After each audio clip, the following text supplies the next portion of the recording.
Morning, folks. Monday Madness. This is Jeff Jackson, your alfalfa and forage specialist with Cropland.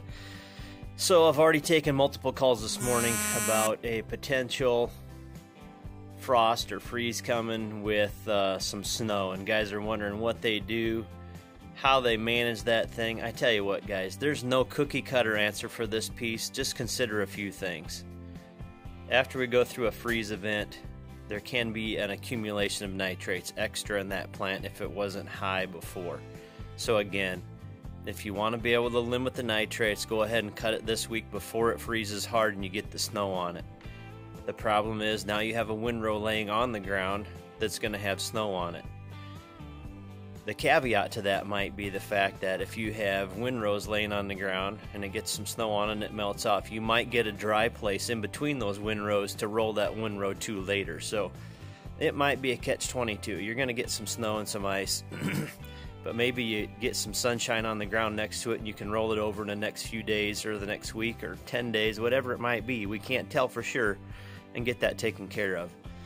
So the second thing would be is if you have a crop that you would like to chop for silage standing and it's not extremely tall and might not have a chance of going down with some heavy wet snow on it, maybe there's a potential that you leave it stand, let it freeze, kill the plant, let the snow melt off, and chop it standing straight with the Kemper head on a chopper instead of swathing it to wilt that plant and get it chopped later.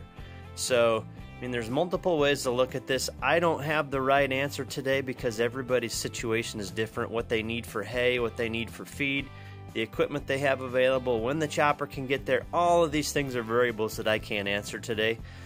But just think about a few of those things. You might be able to chop it standing if it gets froze, and you can let the snow fall through and melt off.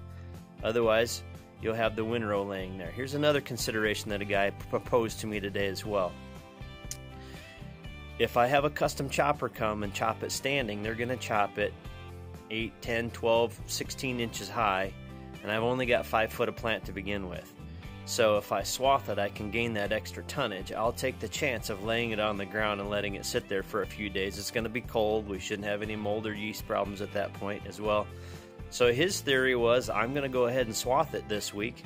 We'll let some snow come, melt off, and we'll chop it as soon as that moisture gets about right. So just a few things to consider, some ways to look at it. But the other thing would be is there's no cookie cutter answer to this. It all depends on your moisture, your ground conditions, where you're located, what equipment you have, and all those things as well. So this is my Monday Madness. Jeff Jackson. Have a good day.